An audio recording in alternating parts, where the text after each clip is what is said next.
Hi, Bebs. What's up? How's it going? Welcome. What are we saying? Hello? Hi. Welcome to a YouTube video that I'm doing that I've been working on right now. This feels weird. So I'm just wanted to we're gonna do a little tier list. We like a little tier list. I just wanted to do this actually feels weird. I just wanted to do like a little vocal warm up. I want to get back into the swing of recording. It's actually been um like more than 6 months, I think, since I've recorded like at my PC. And then when I recorded that video, that was the first time in like I'm out of practice. I even felt weird recording a reaction the other day. It feels I've recorded so little in the year of 2020 that it genuinely like how many videos do I have across my channels? Well over 1,000, right? Shouldn't be weird. Shouldn't feel weird by now. I feel weird talking to myself right now. Who am I talking to? Me? No one? This is weird. So I wanted to do as people may know, this is going on the plays channel. It's usually where if I feel like dumping some random crap on there, that's where it goes. So it's going on the plays channel. But if anyone doesn't know, probably if you're watching this, you do. I saw Avatar recently, The Last Airbender. It's a television program. You may have seen it. It's on Netflix. I watched it on Netflix. Not important information. Apologies if this video is complete garbage. And by if I mean that's a small if, because it will be. I'm doing a little tier. I did a tier list on the main channel a little while ago, the Pokemon one. I'm not going to do this on the main channel because I don't feel like editing much and don't have my face in it because I've lost my webcam. Slow down, buddy. You're saying a lot of words. I wanted to do a little one of these. I think this one for once. I know my tier list opinions tend to be a little bit divisive. I was gonna make a video on the Pokemon ones we did a few months back, but then I never got around to doing it. Maybe I still will. I think this one. I think people are gonna. I think it's okay. I think this one's gonna, I don't think people are gonna be mad at me for this one. I think we'll stand together, hand in hand, walking through our park life. Oasis one, by the way. This feels weird. I'm just gonna get into it. I genuinely feel like I've forgotten how to make a YouTube video. I've lost my mojo. Ba-dam. You know that one? Okay. What's happening? We're doing so. I've done my own little tiers along the side here. I've gone for the classic, an abbreviated, adjusted version of the Yeti scale. For anyone not familiar, spells my name out: Y-I-E-T. ISI. The spelling needs a little bit of work. We have multiple tiers. Iroh speaks for itself. Stan is not a strong enough word. Yes, a great character. We have, I think they're pretty good. We have I don't know about this one.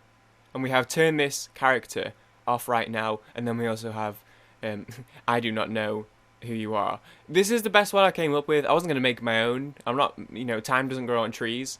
So I kind of just found the best one. There's a ton of Avatar stuff on Tier Maker. Oh, I'm doing this video because I watched this booktuber I sometimes watch was doing one, and then it made me want to do it. So shout out to Murphy Napier. Napier? That sounds right. I don't know what it is with me and shouting out YouTubers whose names I can't pronounce. There's this YouTuber called Casey Aonzo? Aonzo? Is that how you say that? How does she say that? That's what made me want to do this. There's a bunch of them. There's different character ones. Like Avatar series, all characters, but that had Korras. Some really good ones in here. Like, for example, Avatar The Last Airbender, and then some emojis. We have Avatar Universe Hot Male Ranking. That's a good one. That's a classic. Avatar Baddies 2.0. And Avatar The Last Airbender Best Girls, which is just features all of our favourites, like fake Katara, Toph with muscles, Aang but as a girl, many an old lady, Space Queen, who isn't in my one, actually, I'm just realising.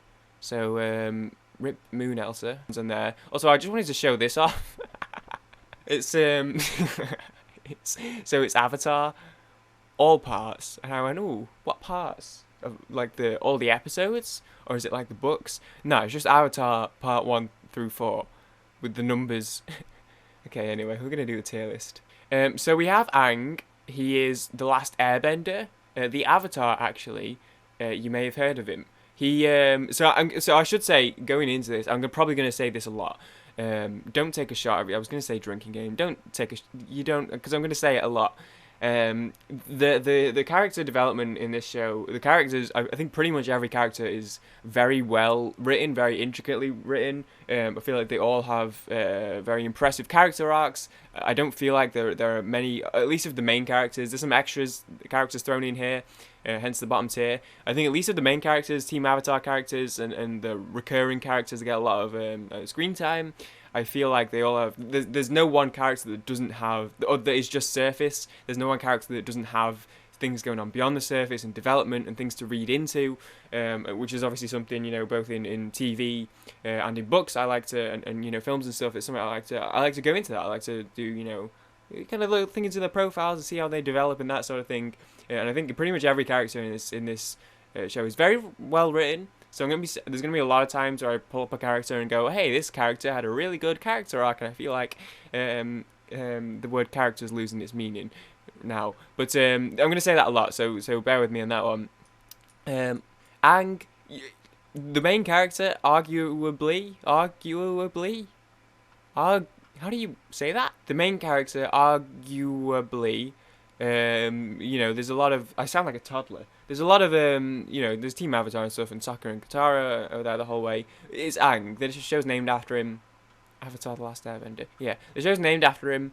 He's so I think he's one of those, and he probably has one of the strongest arcs to contend with, one of the strongest internal battles. I feel like everyone, it's kind of a common recurring theme with the characters in this show is everyone having the way they are, and then having their own struggle that they have to fight through, and then coming out of it a certain way, depending on how it went. If that makes sense. And I feel like two of the characters that this is the strongest for are Aang and Zuko. Obviously, Aang comes out of this ice cube at the start, and he's like 10 or something. He's childish. He's like kind of innocent, and then as he kind of realizes what's happened as he's been away, he kind of starts to blame himself for it. He goes through all this internal turmoil that he didn't do enough, and then that he gets blasted by Azula at that point, and doesn't win the battle because of it, and then he kind of bears that on his shoulders as he going forward to be like, okay, I need to win this. This is for the Earth. These are for the people that I'm supposed to protect. And he kind of takes a lot of it, very personally, very to heart, because he's the Avatar. He's the one Avatar. He's the last Airbender. His people are all dead now, but he's also the Avatar, right? So he's got a lot of responsibility, and I feel like he really takes that, which is difficult to do for a child of his age. And for who he is when he goes into the ice cube, and also therefore who he is when he comes out of the ice cube, it's a lot to take. I feel like you really see him struggle with that, especially over the latter half of season 3 when he's kind of gearing up for the big battle. And but I like that he still keeps his personality throughout. I like that he still keeps his childlike wonder. I think that's definitely a core element of his personality and part of what makes him so endearing.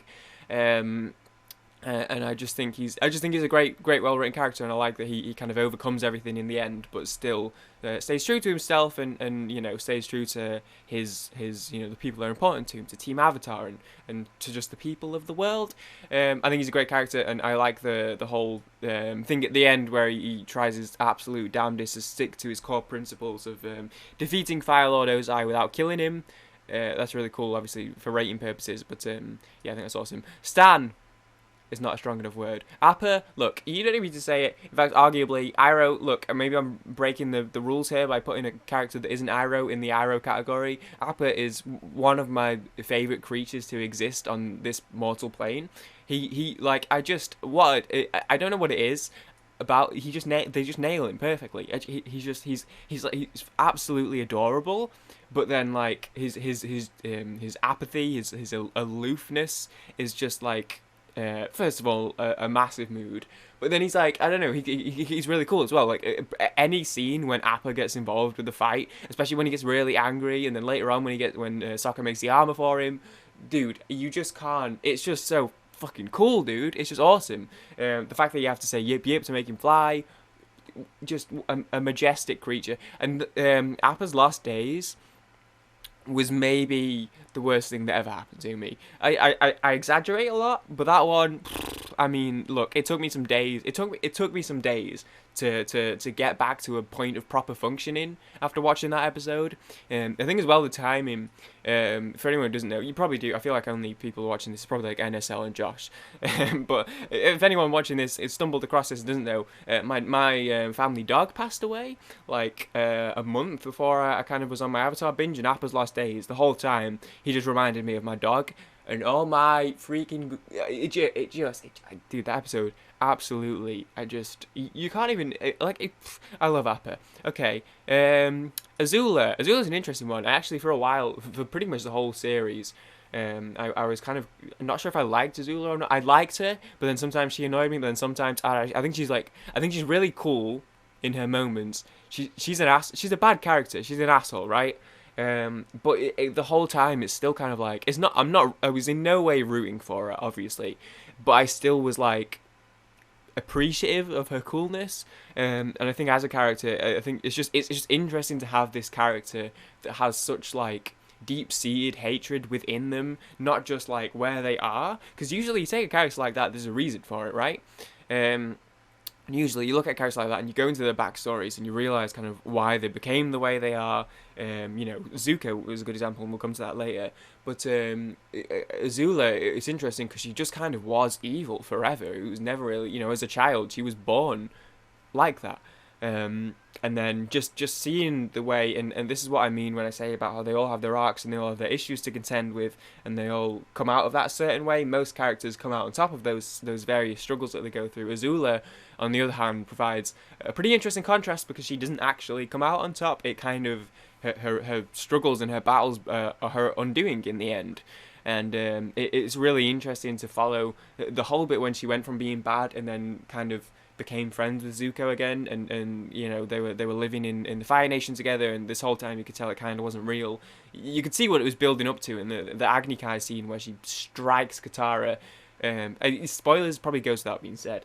Strikes Katara through the heart, and it's like, okay, yeah, so she's just evil then. She's not going to have a turnaround. She's not going to have a redemption season.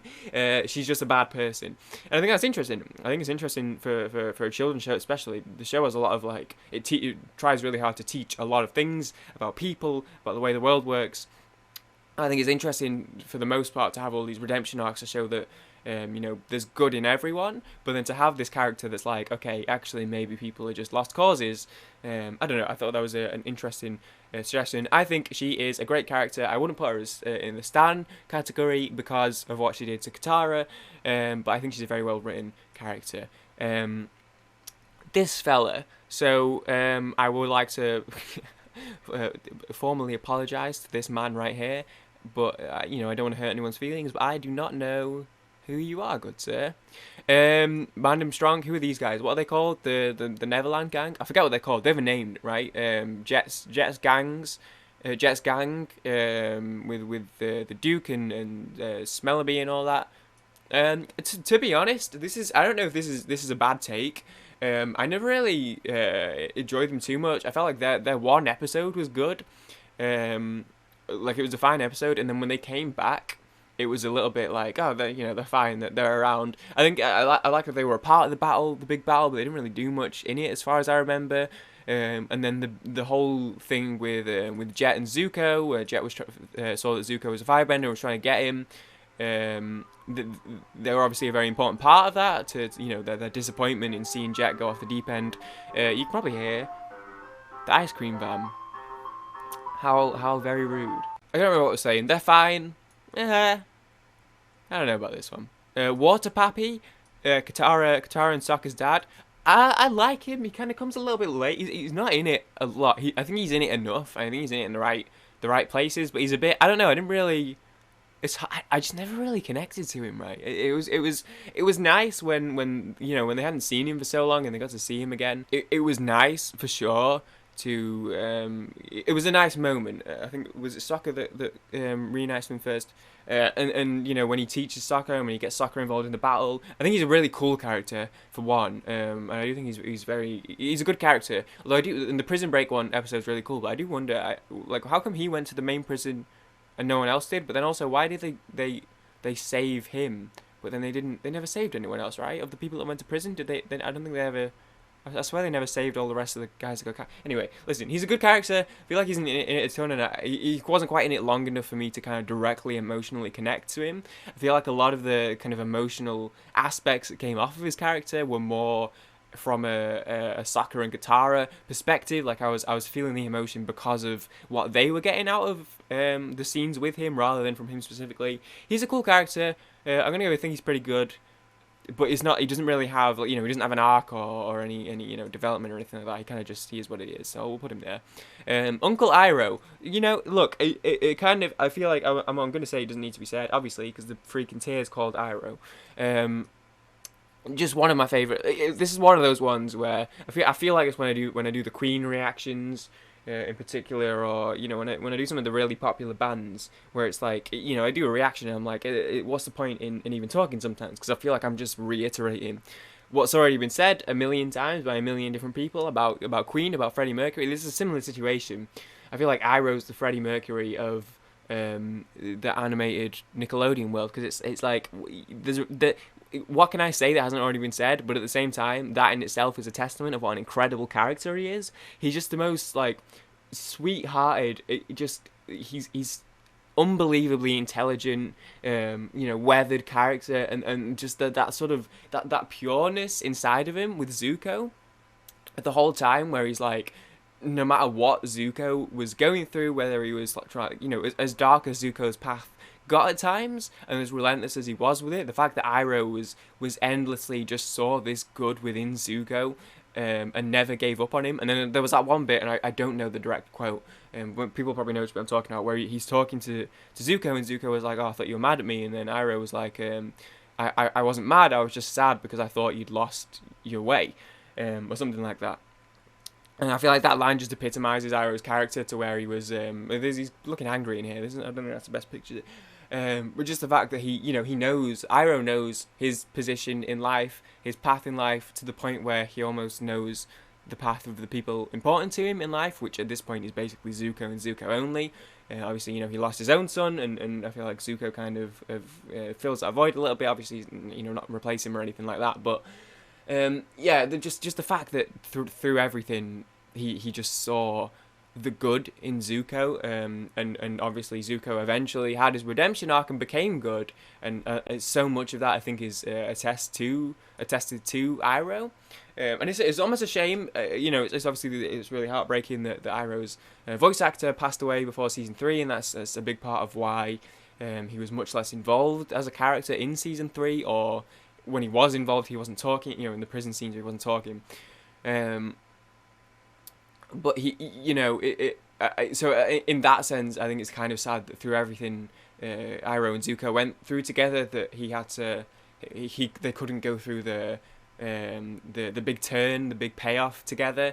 But at the same time, it also lends itself a little bit nicely to allowing Zuko to have this payoff by himself, and to work towards everything, and pull it off by himself was it was good. It was good. And Iroh's his ability to say the right thing every time. Obviously, it's something that's riffed on a little bit towards the end when Zuko's trying to kind of pick that up from him. He's a philosophy type. He has a lot of qualities of stoicism, which is one of my favorite schools of philosophy. I'm actually reading Meditations at the minute. He's such a cool character, and the fact that he's so like strong and cool in battle, even though he's such like a laid back character, he just wants to drink tea, but when he needs to be involved in battle, he will. What a guy. And the fact that he himself went through the arc of thinking he wanted to conquer Ba Sing Se, and then going completely 180 and realizing that wasn't his destiny, or wasn't what he wanted to do in life, it wasn't his position in life, that he wasn't that person. And to become as good as he possibly could be, and turn other people onto a good path. What a guy. Jet, turn this character off right now. I hate him, he's garbage. I don't understand Jet. I feel like every time I bring Jet up, people go, oh, but he became good and he died. He sacrificed, maybe he died. He sacrificed himself for the team or whatever. I don't know what it is about him. I don't know if it's the whatever this thing is. Can you see my cursor? I think you can. I don't know if it's whatever this thing is. Oh, here's the Yeti scale, by the way. I don't know if it's whatever he's chewing is just annoying, because he's like mouth eating 24/7. I don't know what's up with that. But the way the betrayal in the earlier episode where we first meet him, the way he betrays Katara and makes Katara cry, pretty much at this point yeeted him as low as he could go, and it would have taken an actual miracle for him to come beyond that. And I just don't think he ever did that for me. I know the gang turned around on him in the end. They kind of were like, oh, he sacrificed himself for them or whatever. Look, I'm not buying it. Um, I don't know what it is about him. I can't put my finger on it, and maybe that means I should give him a better chance up here. Because if you can't give a real reason why I should be down there, look, listen, I don't give a shit. This is I'm not here to win. This isn't scientific. It's from the heart. What's that Liam Gallagher quote? Or Noel, who said it? When they were on the radio, and the thing about people from Manchester. It comes from. It always comes from here. I was slapping my chest, but I'm not wearing. I forgot I wasn't wearing his shirt. It comes from the heart. I'm coming out, and he just didn't do it. I feel like sometimes I just don't like people, and then it takes a lot for me to change my mind on them. He didn't do a lot. Let me say that much. Katara. Do you need me to say any more? Look, Katara, I actually don't think she has the most development per se, or the strongest development. I think she learns a lot about herself. The one episode where she learns about kind of how much she's picked up from her mum, or the fact that she doesn't have a mum, and how much she kind of imposes herself into that role of what she was missing, and as a result is a very motherly figure and a motherly character for the team. And obviously that in the episode, I forget what the episode called, but the episode where the scamming episode where Toph's scamming and Katara's trying to make her stop. With the things that she realizes about, I think she realizes a lot about herself throughout the series. But I honestly feel like she's very strong from the get go, and that just kind of her strengths, rather than having to find those strengths over the course of the series, she has them already, and she just learns how to use them. To the fullest, and she learns a lot about herself. I think it's nice to see how she develops her abilities. She kind of has these little abilities at the start, and she gets better, and then she ends up teaching Aang. The healing ability is really cool, and it just, I feel like she has to go through some tough moments, and she handles them very well. Obviously, you learn from the get-go that they've lost their mum, and she had to deal with that. And obviously, as the series go on, you learn more details about that. But she had to go through Jet's betrayal initially. She had to go through the Zuko's betrayal as well, when he opened up and then betrayed her, and I think the fact that never broke her, the fact that she kind of came through that and still kept up that strong face, still didn't let that ruin her ability to trust or to see the good in people. She liked Jet in the end after not trusting him for a little bit. She was the last one to turn on Zuko, but originally she was against Zuko for ages, and then eventually when he helped her out, eventually they came together, and it kind of worked out. And I think it takes a lot. It takes a lot to go through those sorts of interactions and that sort of betrayal multiple times, and still not lose your trust and your belief that there is good in people.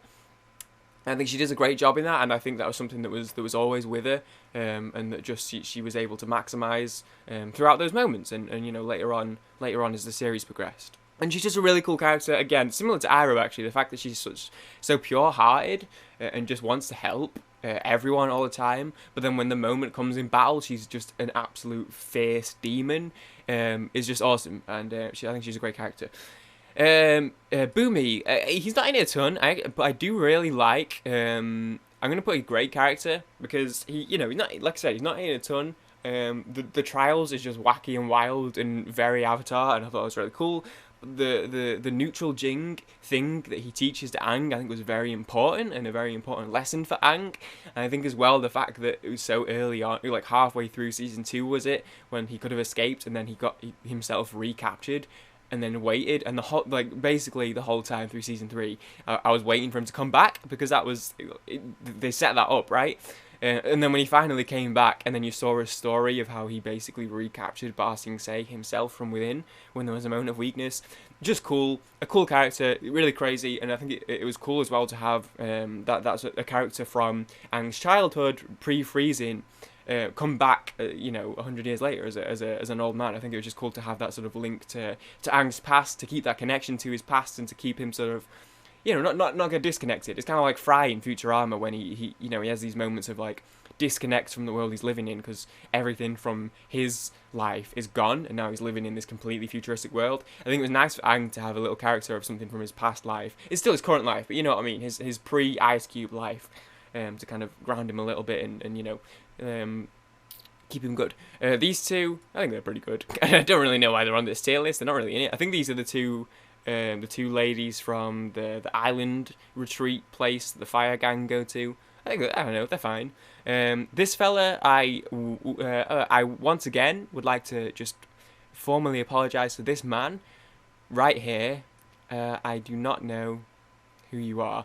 May. I think she's pretty good. I know a lot of people like her, and I get it, and I don't dislike her. I never really connected too much to her. I think it's interesting to have a character that just doesn't give a shit, but like actually doesn't give a shit. I personally did not see her turning on Azula, so when that happened, that was a really cool moment. I understand why, because I think she's very strongly into her loyalty, and I think she was loyal to Azula for so long, but her loyalty for Zuko shone through, and I think it's interesting because she did that. I don't think because I feel like Ty Lee turned on Azula because she realised that Azula was just going off the rails and it was getting really bad and she was in the wrong, and Ty Lee has good in her heart. I don't think this is the case with May. I think it was more a case of her loyalty for Zuko outshone, for Zuko and his mission outshone Azula. She could see Azula going off the rails. But that was a really cool scene nonetheless. And yeah, I'll put it here. I think she's pretty good. I don't really remember much of her like development per se. I feel like part of having such a flat personality kind of it just is the way her personality is and the way the character is because of that. Maybe I'm wrong here and people are going to be mad at me because I just don't remember much about. I remember the beach scene, but I can't remember what she said in the beach scene. So I'm just gonna leave it here for now. Is that Christ the Redeemer? Who the hell? Once again, my deepest apologies, good sir. I do not know who you are. Cabbage Man. I mean, like, why is he on the list? He's good. Look, fine. He's funny. He has some funny little moments, some funny little lines. His love for cabbages is just a funny thing. I don't know. It's funny. I like that he's around and he has this like reoccurring character. But I don't know why he's on the list. He can be pretty good. Momo! I really like Momo. Something about Momo. I don't know. I'm going to put a great character. I don't really know what it is with Momo. Momo's interesting because he doesn't quite have the same depth as Appa in terms of a character, but also in terms of the writing and the limelight he was given. I'm very glad that he exists. I think he has some good moments. I love that he's around. I like his little moments where he's one-on-one with Aang. I like his relationship with Appa. I think I like him. I think he adds something to the team, and I'm glad he's around. But I can't quite put my finger on what it is exactly about him that makes me like him so much. Maybe it's just because he's Aya. But I like Momo, and I think he can go in a great character. Ozai. I think he's pretty good. We're getting the bell curve going. I'm usually pretty bad at these. I think he's pretty good. I think he's not in it enough to really delve into his character. It's very deliberately, they don't give much up about him for a long time. They don't even show his face for ages. But I think they very deliberately focus on, obviously he's a big part of Zuko's character and story. I think they very deliberately don't focus too much on him as a character, despite talking about his impact on Zuko. I think they deliberately focus more on Iroh as a character and his influence and relationship with Zuko than Ozai. But yeah, I don't know, I feel like Ozai just came into it as a character too late to really do much, and it was like, okay, you know what you know about him through what you've been told about him.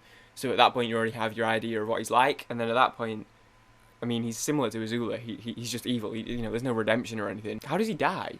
I don't remember.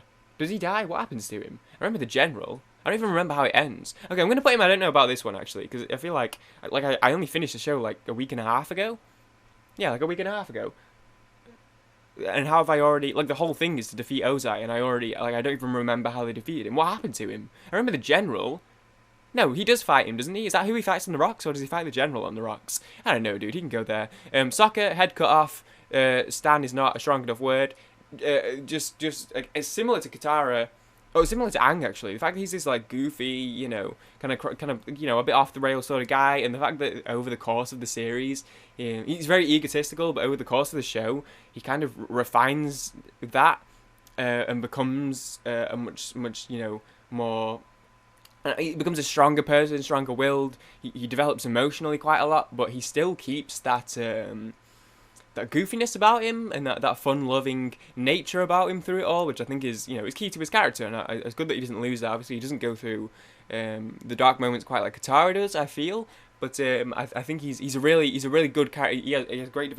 He becomes such a strong, and you can tell there's this moment where he doubts himself a lot, right? There's the moments when his dad puts him in the army, and he's like, "Are you sure?" And then there's the moments in the battle where his dad's out, and then at first he doesn't know if he can do it or not, and then I think he develops quite nicely. And again, he doesn't necessarily have like a pivot or like a key moment for me that sticks out.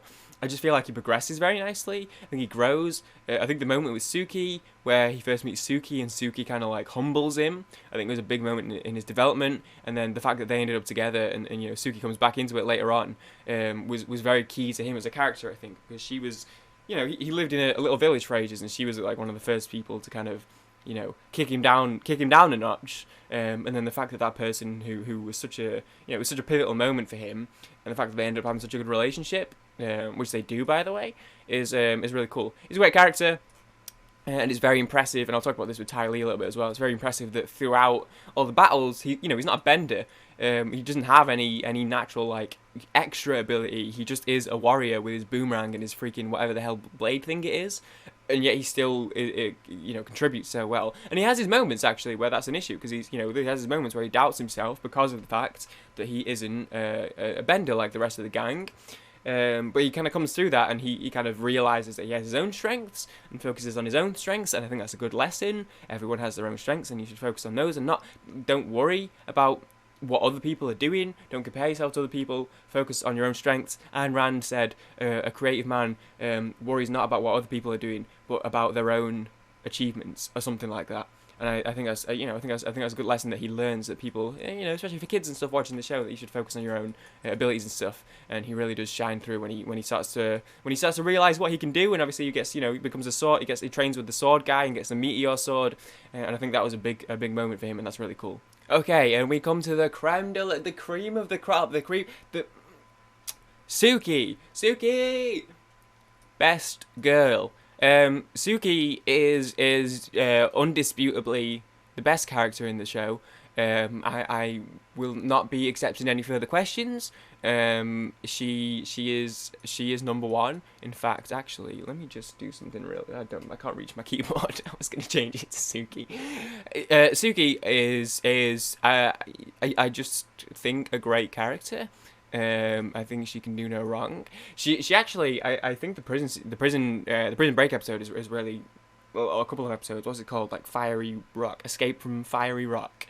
Those episodes I think are really good for her character, and I think it's earlier on, when they first meet the Kyoshi warriors. As I said, I just spoke about the impact she has on Sokka.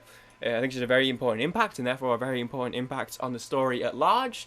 She had an impact on Sokka, Sokka had an impact on Aang, and Aang saved the world. So Suki basically saved the world. The fact that she's got these two sides to her, she's elegant, she's intelligent, and I think those elements of her link up very nicely with Sokka, because he's neither of those things. And I think that matchup just kind of, they have a really good dynamic between each other. But yeah, the fact that, and again, it's cool that, she's a really cool, strong fighter and goes head to head with the likes of Azula and Ty Lee and Mei, and still kind of goes toe to toe with them and still can beat them in battles despite not being a bender. The fact that she's kind of put in that effort and that practice and that training to hone her craft and to become a really cool warrior is really awesome. And then the fact that she can do that to a degree of being like, when she's in the prison and she doesn't have, her equipment, she doesn't have her armor and stuff, she doesn't have her weapons, all she has is herself. And that one scene when they're like, oh, we need to get the warden, and then she just goes and sprints through the crowd and climbs up the walls like it's Assassin's Creed, Ezio de Firenze Auditori. She grabs the guy and is like, okay, bitch, you're mine now, let's get going. Woo! We stand. Maybe my favourite scene in the show. No scene pogged off like that scene. Yeah, she's just such a cool character. We stand an independent woman. We stand a strong woman. She's just so cool. And I think as well, the fact that she has her warriors and that she's so dedicated to the cause of just being good and helping people, and she's just such a strong character and such an important part of the development of, as I said, of soccer and of other characters as well, and the knock-on effect that this had. And I was so happy to see her every time. Her role in Appa's Last Days is probably my one of my favourite things. I keep saying, I've just said like 3 scenes of hers are my favourite scenes of hers. But her role in Appa's Last Days and finding Appa, nursing him back to good health. I'm an animal lover. She's an animal lover. Helping him and then letting him fly off when Azula gets there and staying back to fight. Is really cool, and the fact that she was such a big part of the battle at the end, and she came and reunited with the gang and was able to like from the point where she reunited with Sokka and they kind of stayed together throughout the whole thing, was just such a cool. I really liked that. I was really glad that she was a part of it, and she is the best character in the whole show. This is Blind Bandit Toph's rival, right? He's fine. I don't know why he's on this list. He's fine. I get what he exists for, but Toph is best girl as well. You can only have one. Toph's she's one of my favourite characters for sure. She's maybe top 3. I'm going to put her in Iroh tier as well. If we're talking favourite characters, these 4 are probably duking it out. Suki's my favourite. And then as far as humans go, we'll say humans for convenience sake. These are probably my favourite 3 characters in the show. Toph's just really cool, and I saw the little the show. I don't know if it was like it was probably just like a Nick special happened at some point, but I think it's called The Women of Avatar, and they talk about Toph a lot. And Toph was originally supposed to be a big, muscly dude. And they play on that a little bit. They reference it a little bit in the play episode because she's played by a big muscly guy in that episode, and that's like a callback to that. I think I've heard somewhere she was supposed to be this guy basically. I don't know if it was this guy specifically is true or not because they don't mention him specifically in the show. I've just heard that, but they do mention specifically that she was going to be a guy. I think he was still going to be blind, but I'm so glad they pivoted on that. The fact that she ended up being this just like arrogant, grumpy girl, the kind of her protected growing up and then kind of striking out because of that, the development of her character and the fact that she's so like within herself. She keeps everything to herself. She shows no emotion ever. When she likes someone, she punches him. So when she has those moments of revealing why she is the way she is and talking about her backstory, is just that much more rewarding and that much more heartwarming. I think she's just such a cool character. She just always has these little like one-liners that just whip out the sass endlessly. Sass. She always has the lines, and learning how to metal bend, a skill that no one else can do. Aside from the fact she's just a ridiculously talented earthbender, and she can see if people are lying, she can tell when people are sneaking up, she can feel where people are. It's just like that's just such a cool set of abilities. But then when she learns to metal bend as well, which just isn't a thing, and she just learns to do it, it's just absolutely dope as hell. She's just a great character. I think she's a great character. I don't know what else you want me to say. And some of the best lines in the show, the joke is about her not being able to see, and then that one bit when Toph and Katara have fallen out, and Aang and Sokka write Katara the note from Toph, and then she goes, "I know this is from you guys. Toph can't write." Whereas it doesn't translate as well coming from me. Also, my throat's going. I don't have any liquid to consume. It's just fucking funny, dude. It's just a funny line. She's just a great character. I think she's just really badass. All of her battles are really cool. I think the development, and then when her parents see her fighting and are worried but cheer her on. She's honestly just a fantastic character. She's just. I'm so glad they changed her to what she became, because she's just she just adds what the team was missing. That little bit of sass, the little bit of grumpiness, just the dynamic that she brings to goofy, childlike, motherly, and then grumpy. Perfect. Queen. Ty Lee. I really like Ty Lee. I like that she kind of went away from the fire to join the circus because that's where she wanted to be, and she just wanted to be happy, and she didn't want to be hurting anyone. And then she got pulled away by Azula because she kind of, looks up to Azula probably a little bit too much, and wants her approval so much, and then she ended up going with Azula, but then she ended up kind of, and she went back there eventually, right? She became good again. Okay, this video is way too long. I've just ordered some food, so we're gonna pick it up. The scene where she's with May in the fire episode that I talked about when we talked about May, where they turn on Azula, such a cool scene. And I think that kind of, where I said with May that I don't think it was out of the goodness of her heart, I think it was more out of loyalty to Zuko. I don't think that's the case with Ty Lee. I think with Ty Lee it was a case of it being the right thing to do and her just being a good person and seeing Azula go off the deep end and kind of realising that she needs to kind of break away from just wanting to do what Azula wants her to do and want Azula's approval, and to break away from that to realise what was actually the right thing to do in that moment. I think that was a pretty big scene for Ty Lee. I feel like that isn't necessarily the focal point of that scene, but I think it shouldn't go unnoticed. And then as well, the fact that she again, similar to Sokka, the fact that she's not actually a bender. I don't think anyway, unless she chooses not to use fire. I'm pretty sure she's not a bender. But the fact that despite that she goes toe to toe in every fight, and she has this ability to she blocks your chi, right? So she can just deny your bending ability or your functioning ability with like one tap in the right place. It's such a cool ability, and the fact that, like I said, she goes. I mean, she does it to Aang at one point, right? I know she does it to Sokka, who's not a bender, but I know she does it to. I feel weird saying. I've had to adjust to saying bender. I don't say it as a word because I think it's a little bit derogatory. But it means it's British slang if you know it. I'm not gonna. But saying it out loud feels wrong because I've never used the word before because I think it's a bad word. So I'm having to adjust to say it in a different it's a good context. I'm not saying she fights. She's not a bender, but she fights benders with her hands. And she doesn't even have a weapon, does she? Doesn't she just use her hands, which is wild? She's just a really cool character. I think she's very wholesome. She's always smiling. The kind of the blissful ignorance of the world around her a lot of times that kind of keeps her happy. And then you kind of, I don't know, I think she's just a great character, and I like that she turns around and realizes what she has to do eventually. Book Owl. He's in one episode. It's weird for me to. I really like him, but it's weird for me to include him. I like that he likes books. Shout out to Book Owl for respecting literature.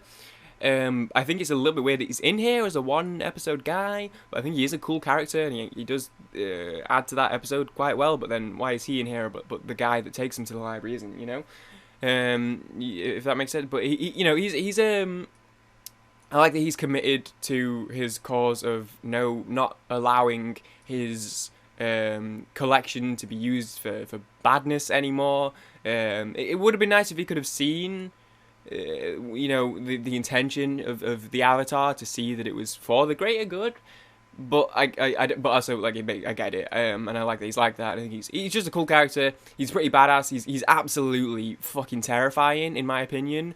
He's just, I don't know what it is, he just has that aura about him. I don't know if it's because he reminds me of No Face, and No Face creeped me out as a kid, but he just has that aura about him of where, he's big and he has this really deep voice, and he's just really ominous looking, and you don't know where he is, and it's like, if he turns, he's gonna be terrifying, and then when he does turn, he's kind of terrifying. My apologies, good man. I do not know who you are. Zuko. Okay, so this is going to be the last one that I'm going to have to talk a lot about. Because we're running out of... I've been in it for too long. Zuko is a great character. Now, I actually suspected for a while he was going to have a big redemption arc. Because before I even started watching, or early on started watching TikTok, people on TikTok love this guy. And TikTok, they love a lot of people, and that you see people all the time asking people to step on them and stuff. TikTok loves a bad guy, so it wouldn't surprise me if he didn't. And they loved him anyway. But I just, the way they talk about him, I was like, okay, so he's gonna come good in the end, and he does. And it took him a way to get there, but he got there, and I think he went about it the right way. And again, similar to what I said earlier with Iroh, it is kind of sad that they couldn't get to what they were working towards together. His final path. But I do feel like for him personally, it was really cool that he was able to do that by himself. And I think that would have been so much harder for him, not just to go through that turmoil and to finally make that final push to overturn that by himself, but to go to the temple, is it the Western Air Temple they were at, where Team Avatar was at, and to approach Team Avatar, knowing everything how long he's been against them and how long he's been trying to capture them and defeat them, or capture the Avatar specifically, to kind of go there and offer himself up and say that he wants to help them. It was a very difficult thing to do. I think to do that by himself took a lot, and I think that was the moment that was such a big moment for him. As well as going against his dad and saying that he was going to leave and that sort of thing. Obviously very big moments, but I feel like it shouldn't be understated how big of a moment that was for him to, he completely turned that, as well with his dad, because obviously the whole time he was trying to catch the Avatar to get his honor back from his dad, so to turn against his dad was a big moment. But I think considering the dad was such a little feature throughout the show, whereas obviously these are the main characters, and throughout the show we saw the battle between Team Avatar and between Zuko, to see him go to them like that, I think was such a big moment, for him, and also for the show as a whole, but also for these characters, Katara in particular, having to turn around, and then him using that opportunity to try and help them out and giving them the various adventures they went on. Obviously that one episode with Katara where she tries to find the person who killed her mother was just absolutely it had me bawling. So he provided a lot of important things for these characters as well. Obviously teaching Aang too, and that, again, the episode where he went with Aang and they saw the two big dragons, and they bonded together. They had a real bro moment. Fantastic episode. And I think Zuko as a character and where his arc goes kind of epitomizes one of the core principles of the show. It was something we touched on a little bit throughout this, with the whole idea that most people have good within them. And I don't know, you could argue destiny and fate and that sort of thing. I'm not necessarily here to argue about that sort of thing right now, but because that's kind of a recurring theme between him and Arrow and in his story. But the fact that you have a character who is a bad character, he's a bad person, he is the bad guy. Aang is the good guy.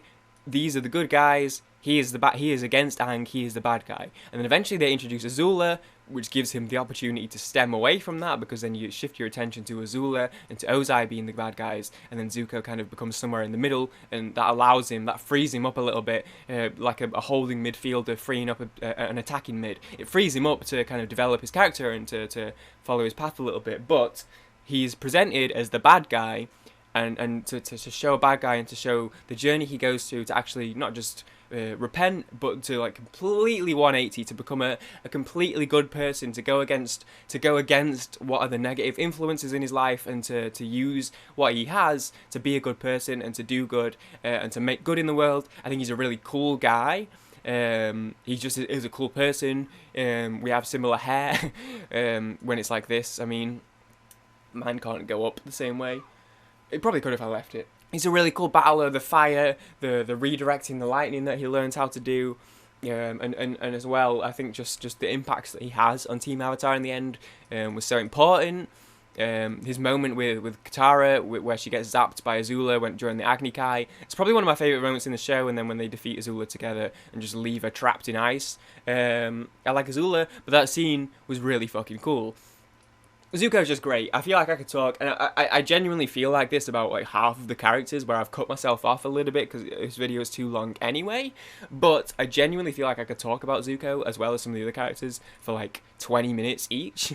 But the summary of it, the TLDR, is I feel like he epitomizes the show quite well. And that sort of, what I talked about right at the very start, to bring it full circle, is that sort of idea of everyone having their own battles and their own struggles and their own issues in life and things to fight through, but the fact that when you do fight through them, if you put the effort in, you will come out the other side and it will have a positive effect.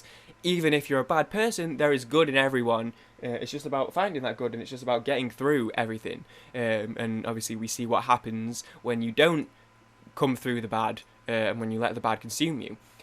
We see what happens there. But I think he epitomizes the show quite well, and it's just a good message for all the youths watching. Stand is not a strong enough word. And then we're going to close it on a bit of a soft one. This is Zuko's mum, right? I'm just going to put her in. I think they're pretty good, so I don't seem like an asshole. But I think she was only in one episode, right? She's nice. You know, I like that. I don't know what happened to her because you know she doesn't die, right? And then at the end, there's that scene where Ozai's in prison and Zuko's like, "Hey, tell me where my mum is." And then you see Zuko in the next scene and he's happy. So I assume he figures out where she is. It was a little bit sad that we never got to see that scene. So I don't really know what's up with that, but it was nice. I think she was a big influence on Zuko, which I can relate to because my own mother is probably the biggest influence in my life, or at least one of them.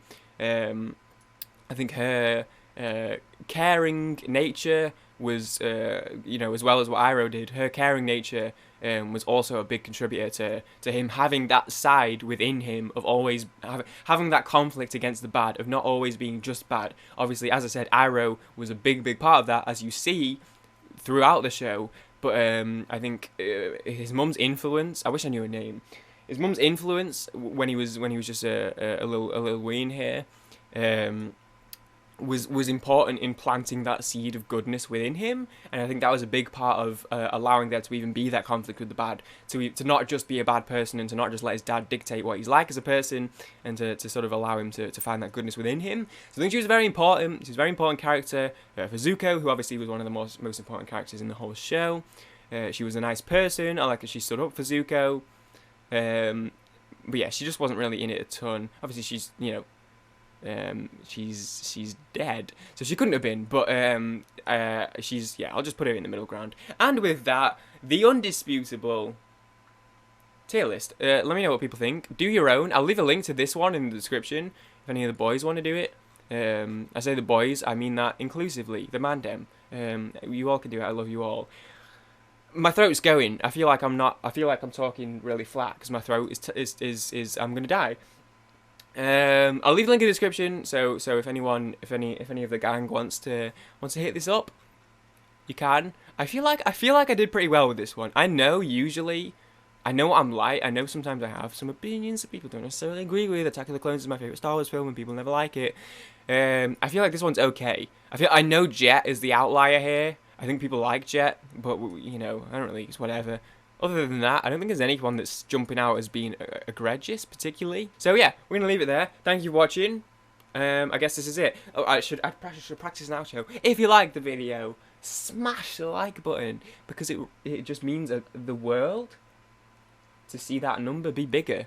And also subscribe if you want. I don't know. Whatever, dude. Thanks for watching. I'll see you guys next time. I want to do some more tier lists. I've been saying this for a while. I'm going to do some more. This was practice. I'm going to do some more on Yetiness, I think, as well, for music stuff. And maybe another one like that Pokemon one I did on the main channel. Alright, love you guys. Peace.